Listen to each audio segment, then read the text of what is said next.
இந்த திருநீர் விபூதி அப்படின்னு சொல்லக்கூடிய அந்த அரும் மருந்து அப்படிங்கிறது ரொம்ப சிறப்பான விஷயம்.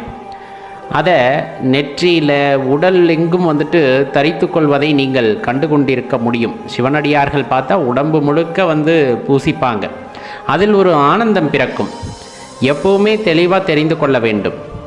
விபூதியை எடுத்து சின்ன கீற்று மாதிரி நெத்தியில் ஒட்டுச்சோ ஒட்டுலையோ அப்படிங்கிற மாதிரி பூசுறதுல பலன் இல்லை. உண்மையாகவே மனதில் அகங்காரம் மாயை இல்லாதவர்கள்தான் நெற்றி நிறைய திருநீர் பூசுவார்கள். மனதில் கொஞ்சம் சலனம் இருந்தாலும் மாயை அவர்களை சூழ்ந்திருந்தாலும் நெற்றி நிறைய விபூதியை பூச முடியாது. அது ஏன் அவ்வளவு அவசியமா அப்படின்னா, சித்த மருத்துவத்திலும் சரி ஆன்மீகத்திலும் சரி விபூதி அப்படிங்கிறது தனிப்பெரும் மகத்துவத்தை பெற்றது அப்படிங்கிறத தெரிஞ்சுக்கணும். நாடாளும் மன்னனும் கடைசியில் பிடி சாம்பல் தான் அப்படிங்கிறத எப்போதுமே நம்ம மனதில் வைத்திருக்க வேண்டும் அப்படிங்கிறத தெரிஞ்சுக்குங்க. அப்படி மனதில் இருந்தது அப்படிங்கும்போது பெரிய ஆட்டமெல்லாம் ஆட மாட்டாங்க. இன்னைக்கு நிறைய பேர் ஆடுற ஆட்டம் நான் அப்படிங்கிற அந்த கர்வத்தினால் ஆடுகின்ற ஆட்டம்.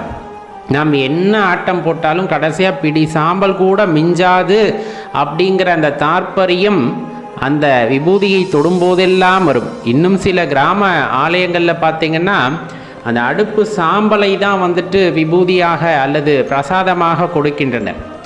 இன்னும் முறைப்படி பார்த்தீங்க அப்படின்னா பக்குவப்படுத்தி பசும் சாணத்தால் செய்கின்ற அந்த விபூதி அப்படிங்கிறது சில இடங்கள் பரவலாக இப்போ பரவிக்கிட்டு இருக்குது. இடையில கொஞ்ச நாள் இந்த வேதி பொருட்களால் செய்யப்பட்ட திருநீர் அப்படிங்கிறது எல்லா பக்கம் வியாபித்திருந்த சூழ்நிலையிலே இன்று பரவலாக அதை பற்றிய விழிப்புணர்வு அனைத்து இடங்களிலும் ஏற்படுகிறது. சில ஆலயங்களில் அவர்களே விபூதியை செய்து பக்தர்களுக்கு கொடுக்கிறார்கள். அந்த இயற்கை முறையில் செய்கின்ற விபூதிக்கு மகத்துவம் அதிகம். நெற்றியில் இருக்கக்கூடிய நீர்களை இழுக்கக்கூடிய அந்த தன்மை உண்டு. அப்போ அந்த தலைவலி மாதிரியான விஷயங்கள் எல்லாம் வராது என்பது நமக்கு பெரியவர்கள் எடுத்து கூறுவது நல்லா தெரிஞ்சுக்கணும். சரி, இன்னொரு விஷயம் நம்ம ஏற்கனவே சொன்னோம், மனதில் அகங்காரம் மாயை இருக்கக்கூடாது. அப்படி இருந்தால் உங்களால் நெற்றி நிறைய திருநீரை பூச முடியாது. சில ஐதீகங்கள் உண்டு. இந்த விரலில் எடுக்க வேண்டும், இப்படி தரிக்க வேண்டும் என்பதெல்லாம் சாஸ்திர நடையிலே நமது பெரியோர்கள் நமக்கு சொல்லி கொடுப்பது. சிவனின் மீது அன்பு மிகுதியில் இருப்பவர்களுக்கு சாத்திரமும் கிடையாது, எந்த உங்களுக்கு அறிவுரைகளும் கிடையாது. ஏன்னா அவங்க எடுத்து பூசுறத பார்த்தீங்கன்னாலே உங்களுக்கு ஒரு அற்புதமான நிகழ்வாக இருக்கும். விபூதியை வாங்குவாங்க, அப்படியே நெத்தி நிறைய பூசுவாங்க. அந்த சிதறுகின்ற துகள்கள் எல்லாம் பார்த்தா அவங்க உடம்பு மேலே தான் படர்ந்திருக்கும், கீழே ஒரு துகள் கூட விழுகாது.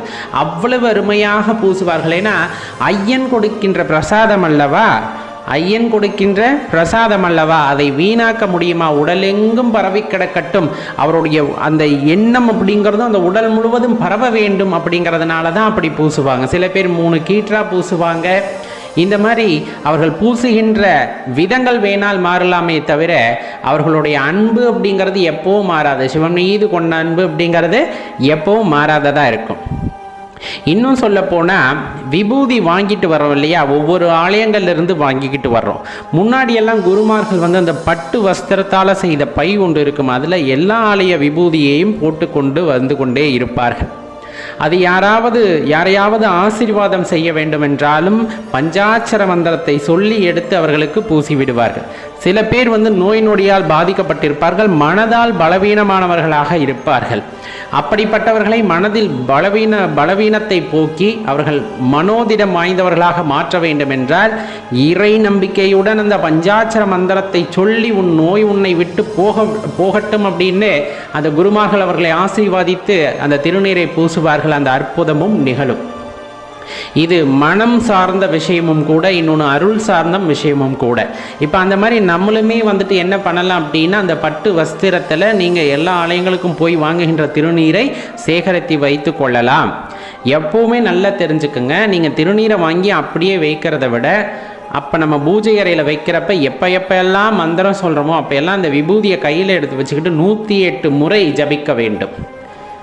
அப்பப்போ அதை கையில் எடுத்து வச்சு பஞ்சாட்சர மந்திரத்தை 108 முறை ஜபிக்க வேண்டும். அது அந்த விபூதியை உயிர் பொருளாக மாற்றும் அப்படிங்கிறதுல எந்த மாற்று கருத்துமே கிடையாது. ஓம் நம சிவாய அல்லது சிவாய நம, இந்த மாதிரி நாம் அறிந்த வகையிலே அந்த மந்திரத்தை விபூதியை கையில் வச்சுக்கிட்டு சொல்லிக்கிட்டே இருக்கணும். அப்போ அது உருவேறும். நல்லா தெரிஞ்சுக்குங்க, அந்த ஆற்றல் அதிலே குடிக்கொள்ளும். எப்பையெல்லாம் உங்களுக்கு மன கஷ்டமாக இருந்தாலும் அல்லது உடல் பிணிகள் இருந்தாலும் இறைவனை நினைத்து கொண்டு, வைத்தியராக வரக்கூடிய வைத்தியநாதரை நினைத்து கொண்டு நெற்றி நிறைய விபூதியை எடுத்து பூசிக்கொண்டு உடலெங்கும் தரித்து கொள்ளுங்கள். அந்த மனோதிடம் அந்த இடத்தில் அதிகரிக்கும். உங்கள் மனதில் ஏற்படுகின்ற நம்பிக்கை நோயை எதிர்த்து போராடும். அதே வகையில் அந்த நோயும் குணமாகும் அப்படிங்கிறத தெரிஞ்சுக்குங்க. இன்றைக்கி பல நோய்கள் வர்றது மனதின் காரணமாகத்தான். அந்த மனதால் உண்டாகக்கூடிய நோய்க்கு மருந்து என்ன அப்படின்னா அது திருநீராக இருக்கும், இறைவனின் ஆசி பெற்ற திருநீராக இருக்கும். அதனால தான் இயற்கை முறையில் செய்யக்கூடிய திருநீரை தேடி வாங்கி பயன்படுத்துங்கள், அல்லது ஆலயத்திற்கு வாங்கி கொடுங்கள்.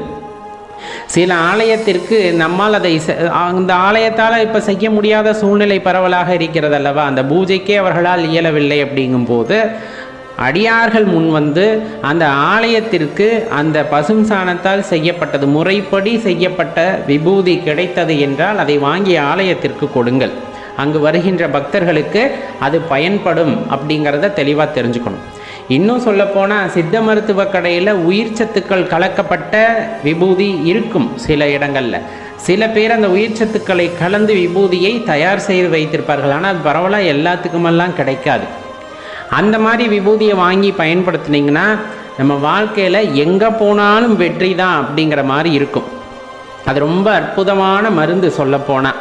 அது ஏதாவது உடல்நிலை சரியில்லைன்னா கூட எடுத்து கொஞ்சமாக நாக்கில் போட்டுப்பாங்க, இல்லைன்னா அதை எடுத்து நெத்தியில் கீற்று மாதிரி இல்லை அது நெத்தி நிறைய பூசிப்பாங்க.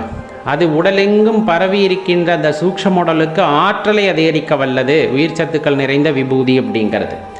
அதை தேடி நம்ம வாங்கிட்டோ அல்லது செஞ்சுக்கிட்டோம் அப்படின்னா நம்மை வீழ்த்த ஆள் இல்லை அப்படின்ட்டு சொல்லப்படும். எப்படி? பக்தியில் வீழ்த்த ஆள் இருக்க மாட்டாங்க. ஏன்னா பக்தி மனம் நிறைய அப்படியே குளிர்ந்து இருக்கும். அந்த நேரத்திலே நம்மை பக்தியிலிருந்து வீழ்த்துவதற்கு நமக்கு யாரும் இருக்க மாட்டார்கள் அப்படிங்கிறத தெளிவாக தெரிந்து கொள்ள வேண்டும். குருவோட ஆசீர்வாதத்தின் காரணமாக எப்பொழுதெல்லாம் திருநீற்றை கையில் எடுக்கிறீர்களோ பஞ்சாட்சர மந்திரத்தை எடுத்து சொல்லிவிட்டு பின்னர் பூசுங்கள். நெற்றி நிறைய பூசுங்கள்.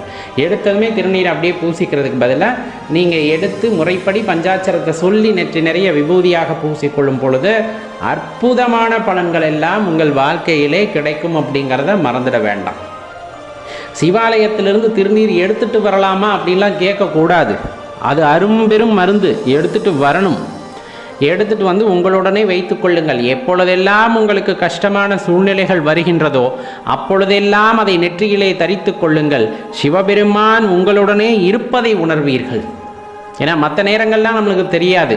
கஷ்டம் வருகின்ற நேரத்திலே அந்த விபூதியை எடுத்து நெற்றில் பூசிக்கொண்டு அமைதியாக கண்ணை மூடி உட்காந்து அப்பா அப்பா அப்பான்னு கூப்பிடுறது. பஞ்சாட்சர மந்திரத்தை சொல்லும் போது உங்கள் அப்பா, அதாவது சிவபெருமான் உங்கள் அருகிலே இருப்பதை உங்களால் உணர முடியும்.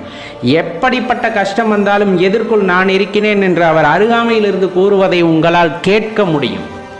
அதுக்கு நெற்றி நிறைய விபூதியை பூச வேண்டும், கழுத்திலே கண்டிகையை அணிய வேண்டும். அப்படி அணிந்தீர்கள் என்றால் உங்களால் இறைவன் பேசக்கூடிய அந்த வார்த்தையை கேட்க முடியும். அந்த வார்த்தை உங்களுக்கு தெம்பளிக்கக்கூடிய வகையில் இருக்கும். வாழ்க்கையை அப்படிங்கிற நேரத்தில் எதிர்கொள்ளக்கூடிய ஆற்றலை அது கொடுக்கும். அப்படின்னா அதில் எந்த மாற்று கருத்துமே இல்லை அடியார்களே. நல்ல விஷயங்கள் அனைவரிடமும் சென்று சேர்வது உத்தமமான விஷயம். நம் மனதிலே ஏற்றிக்கொள்வதோடு மட்டுமல்லாமல் மற்றவர்களுக்கும் இதை எடுத்து கூறுங்கள். ரொம்ப முக்கியம். நாம் எடுத்து கூற வேண்டும். குழந்தைகளுக்கு சிறு வயது முதலே திருநீர் பூசுகின்ற பழக்கத்தை கொண்டு வர வேண்டும். ஏன்னா கூச்சம் அப்படிங்கிற ஒரு விஷயத்தினால யார் என்ன சொல்லுவாங்களோ அப்படிங்கிற நினைக்கிற நினைவுனால தான் நம்மளே என்ன பண்ணுவோம் அப்படின்னா திருநீரை பூச தயங்குகின்றோம் சில நேரங்களில். சிறு வயது முதலே குழந்தைகளுக்கு பக்தியுடன் சேர்ந்து இந்த விஷயங்களையும் எடுத்து ஊட்டி வர அவர்களுக்கு அந்த கூச்சம் அப்படிங்கிற விஷயம், சில தயக்கம் அப்படிங்கிற விஷயம் மனதில் இல்லை. விபூதியை பூசுகிறாங்கன்னா அவங்க எந்த ஒரு அழுக்கம் இல்லாமல் இந்த சமுதாயத்தை எதிர்கொள்வார்கள். எந்தவித தயக்கமும் பயமும் இல்லாமல் இந்த சமுதாயத்தை எதிர்கொள்ளக்கூடிய ஆற்றல் படைத்தவர்களாக மாறுவார்கள். பூசுகின்ற விபூதி எவ்வளவு வெண்மையோ அந்த அளவுக்கு மனதும் வெண்மையானதாக மாறும். அதை தெரிந்து கொள்ளுங்கள் அடியார்களே.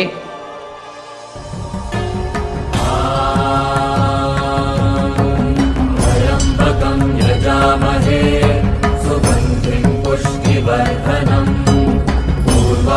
लोकमिव बन्धनान् मृत्योर्मुक्षीयमाम्